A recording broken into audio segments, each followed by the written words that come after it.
మొట్టమొదటిగా 2024 ఎన్నికలను చర్చించుకుందాం. ఒక పరిణామ క్రమంలో ఒక సిస్టమేటిక్గా ఎలా కుట్రలు జరుగుతున్నాయి అన్నటువంటి విషయాన్ని ఆకలింపు చేసుకోవాలి. 24 ఎన్నికల్లో వైఎస్ఆర్ కాంగ్రెస్ పార్టీ ఓటమి పాలైనటువంటి విషయం మీ అందరికీ కూడా తెలిసినటువంటి విషయం. దానికి చాలా కారణాలు ఉన్నాయి, సమీక్షించుకుంటున్నాం. ఆ సమీక్షల తర్వాత ఏదైతే నివారణోపాయాల్ని ఆలోచించి చర్యలు తీసుకోవాలనో ఆ చర్యలు తీసుకోవడం జరుగుతుంది మా పార్టీ అధ్యక్షుల వారు.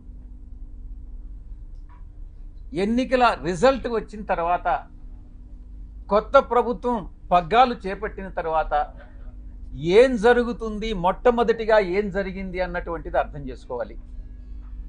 రాష్ట్ర వ్యాప్తంగా ఇచ్చాపురం నుంచి అలా కుప్పం వరకు కూడా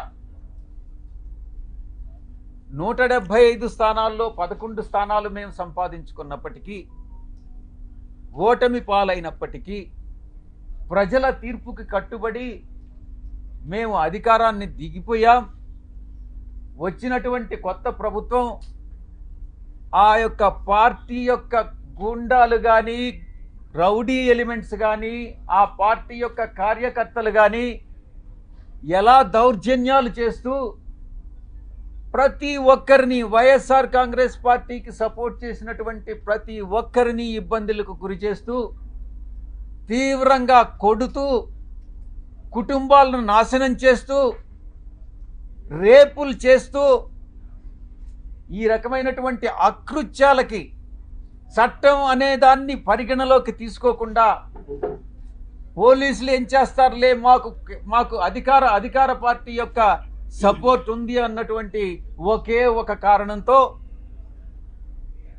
ఆ అకృత్యాలకన్నిటికీ పాల్పడడం జరిగింది. కొన్ని కుటుంబాలు కాసేపు నిశ్శబ్దంగా ఉండండి, ఎవరైతే ఇష్టం లేదో ప్రెస్ కాన్ఫరెన్స్లో వాళ్ళు వెళ్ళిపోవచ్చు. ఇలా కొన్ని ఊర్లలో ఉన్నటువంటి కుటుంబాలు ఊర్లు వేరే ప్రాంతాలకు తరలి వెళ్ళినటువంటి మనం పరిస్థితులు చూసాం. ఇంతటి దారుణమా ఇదా మీరిచ్చేటటువంటి ప్రజాస్వామ్యబద్ధమైనటువంటి పరిపాలన అని నేను ప్రశ్నిస్తా ఉన్నా. ఇప్పుడుండేటటువంటి అధికార పార్టీ ఎన్నికలకు ముందు ఎన్ని రకాలైనటువంటి హామీలు ఇచ్చింది ఒక్కసారి ఆలోచించుకోండి. సూపర్ 4 అనని, సూపర్ 6 అనని, మేము చట్టబద్ధంగా పరిపాలిస్తామనని, మేమేదో చట్ట వ్యతిరేకంగా పరిపాలించామనని, ఏది ఏమైనప్పటికీ ప్రజల తీర్పును శిరసావహించాం.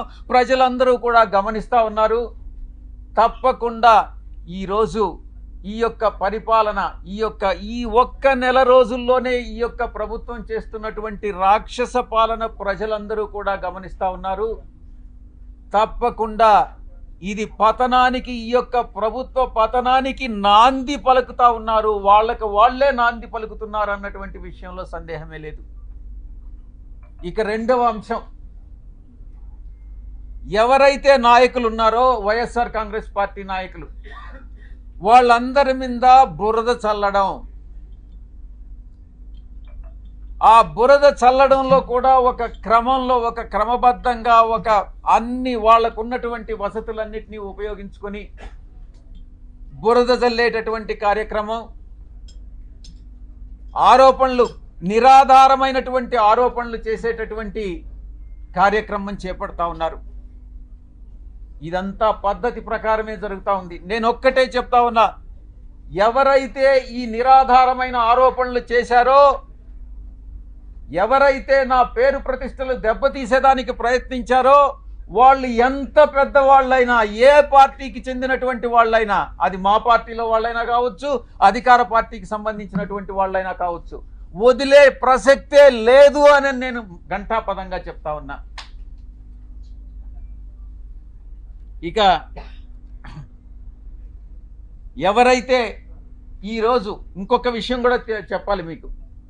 ఎవరో ఒక వ్యక్తి, ఇద్దరు మోటార్ సైకిల్ మీద నిన్న విజయవాడకి మా ఇంటికి వచ్చారట. ఆ ఫోటో కూడా వీడియోలో రికార్డ్ అయింది. వీడెవరో తెలుగుదేశం పార్టీకి చెందినటువంటి ఒక లేడీ, ఒక పురుషుడు.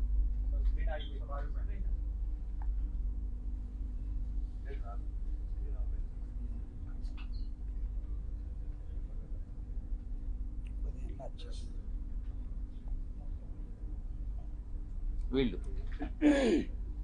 నేను ఒక్కటే చెప్తా ఉన్నా, వీడెవడో నాకు తెలీదు.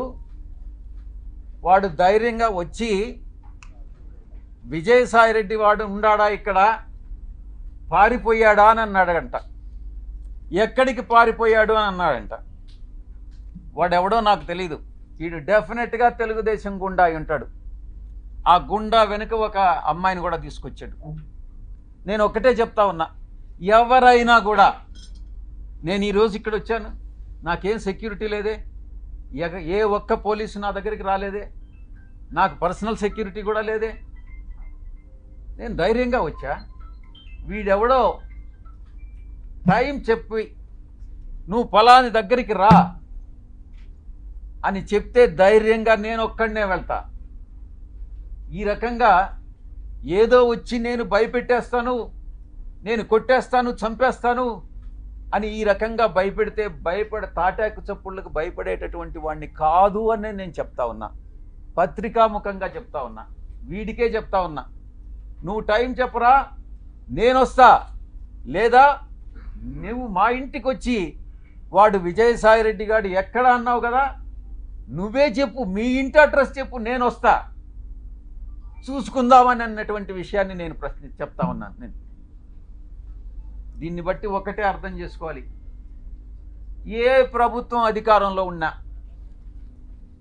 ఏ కూటమి అధికారంలో ఉన్నా, మేము ప్రతిపక్షంలో ఉన్నా, భయపడే ప్రసక్తి లేదు. మళ్ళీ తిరిగి వైఎస్ఆర్ కాంగ్రెస్ పార్టీ 5 సంవత్సరాల కాలంలో మళ్ళీ అధికారంలోకి వస్తుంది. మధ్యంతర ఎన్నికలు కానీ వస్తే మళ్ళీ కూడా అధికారంలోకి వస్తుంది. ఎవరైతే తోక ఆడిస్తున్నారో ఆ తోక ఆడిచ్చే వాళ్ళందరినీ తిరిగి కత్తిరిస్తామని నేను పత్రికాముఖంగా చెప్తా ఉన్నా.